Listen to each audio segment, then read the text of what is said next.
Please listen carefully. Hello, universe. Welcome to the Optimist Daily update. I'm Ariel Tienko. And I'm Summers McKay.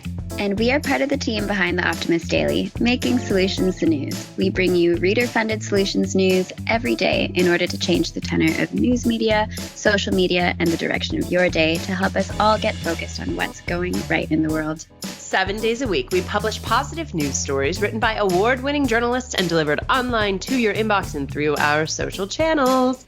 And also, we are sharing these solutions in a commute-worthy, walk-worthy, home office-worthy, I have a migraine-worthy podcast.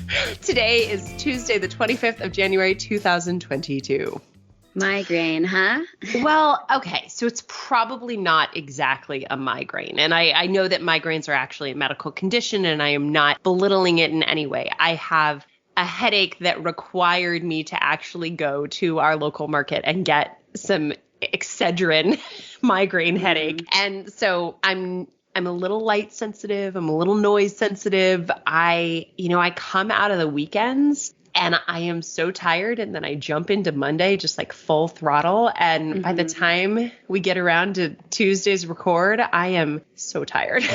So yeah, I think I might need like a sick afternoon. I think I might need to go do some yoga, do some stretching, get a massage, or just, lie on a tennis ball. You got to do the whole self-care thing. I think so.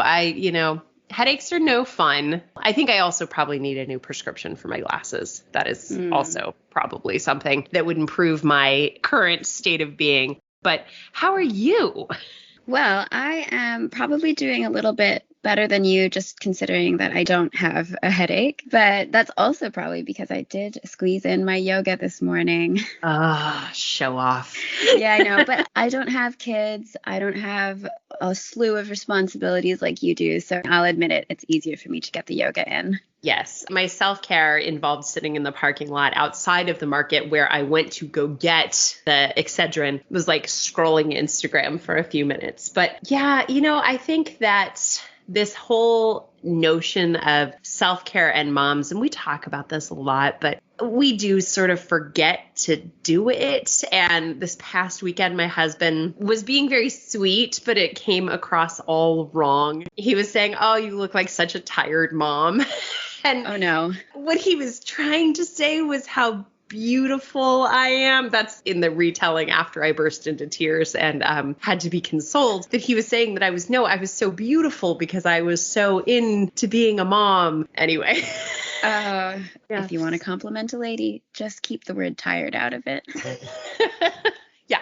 Pro tip from the ladies here at the Optimist Daily Update. All right. Well, Ariel, is there anything that the world needs to know in your life right now before we get going? How's language going? Have we learned any interesting new words? I did learn that you can call someone a pancake in Dutch. It's apparently an insult. It's the cutest insult I know. Wait, say it again. It's pannenkoeken. I believe I'm saying that correctly. Like, oh, you pannenkoeken. It's an insult, but a nice insult. So it's like an endearing insult. It's like calling somebody a nincompoop.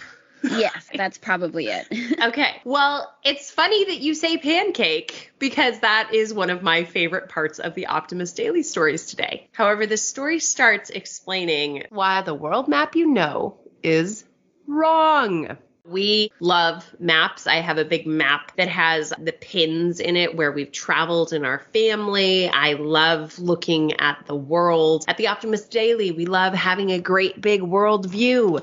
However, this 2D printed projection map of the Earth has it all wrong. The images allowed people everywhere to look and learn about this big wide world, but the proportions are just completely off.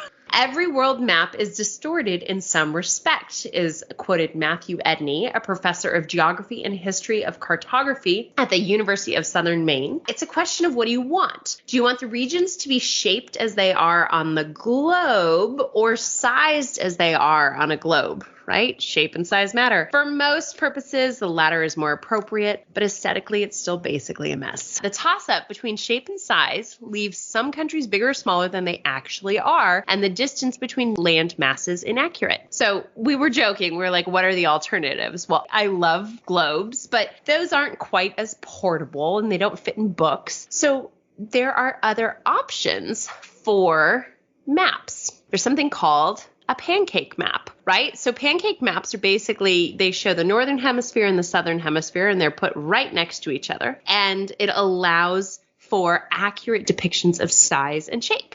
The horizontal rectangular map, it's a projection called the Mercator projection. It was actually designed in 1569 by Flemish geographer and cartographer Gerardus Mercator. However, that big old rectangle really shows countries like Greenland to be about the same size as Africa, even though the continent is nearly 14 times bigger than the tiny Nordic country. The pancake maps are one option. There's also something called the Winkle triple projection, which is created and favored by National Geographic. The problem with that one shows that the Pacific Ocean is largely overstretched. Long story short, maps are all wrong, so just go have pancakes.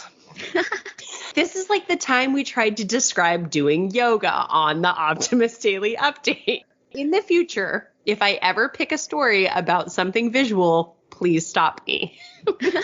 I really want to go back into the archives and check out the yoga one and try and follow it along. It's great. Yeah, lots of listens. Big hit. All right. Well, on another note, I'm going to go a little bit out of my comfort zone today and do something science-y. My headline reads, "This AI tool helps prevent collisions in space." As the world around us is trying to figure out how we're going to get out of the environmental crisis we've put ourselves in, many of us are probably thinking about space and, trekking out into the final frontier. But along with everything else that's already in space, there are satellites that we send out to help us remain connected in this wider world. The number of satellites that are going out there is exponentially increasing. With this comes an increase in the amount of space debris that's circling the Earth. And these expensive pieces of equipment can sit in orbit and they can damage other satellites that are making their way around, and that can cause a ripple effect of damage. It's such a Kristy story. I mean, the idea of space junk and all of the risks of space junk, but all of the information that comes from all of that space junk out there measuring and reporting back to us. So it's just, I love this story. Tell me more. To prevent damage or collisions of these space debris and all the satellites, scientists at the UC College of Engineering and Applied Science have invented a new AI program, and that could make these crashes a thing of the past. So future robots encoded with this newly developed algorithm may be able to avoid collisions and carry out autonomous tasks, such as repairing or maintenance and assembly, and this will in turn reduce the amount of space waste. The project was presented at the start of this month at the Science and Technology Forum and Exposition in San Diego, California. You might be wondering how they developed this, and at first, the team used 2D simulations to model real-life events. Now, you might think that your local supermarket is the furthest thing from space, but strangely enough, the avoidance system was test run in a virtual supermarket where autonomous robots were programmed to navigate aisles and the people in them, and it's basically the same type of technology used in self-driving cars. Well, and if you think about people sort of wandering through the supermarket, nobody's paying attention to one another. I could see that, everybody's following a pattern, sort of, but then not really paying attention. So there's random, but also orderly. So it kind of seems like space junk. Yeah, and that's exactly what study co-author Dong-Hoon Kim said. He is quoted as saying, "We can see unexpected human behaviors there in the supermarket and learn how well we can actually predict their follow-on motions. And likewise, we can test how we can operate those robotic platforms autonomously without causing collisions." So the next steps are to test the algorithm in a zero-gravity environment where how it operates may change, but the basic idea behind it will not. And that's pretty exciting because AI technology hasn't been used that much in the field of aerospace engineering. Apparently, it's kind of a conservative realm. But with this new collision avoidance system, Kim and his colleagues are hoping that AI programming will open up more solutions, viable solutions to a very real problem. I love it. All right. So safer space junk, safer supermarkets. What other headlines do we have on the Optimist Daily today? An elephant in Kenya gives birth to rare twin calves. Could you imagine carrying 2 elephants? 2 elephants. No. No, I could not. There's 6 ideas from around the world to help boost happiness, using berries and pears to create the world's first vegan violin. And there's 5 simple ways to make mindfulness a part of everyday life. Well, venturing on from self-care, there is an anti-freeze cream that can help protect mountaineers from frostbite. A 4-day work week, 10 reasons it's a great idea. I feel like our writers keep covering the 4-day work week as if it's a hint.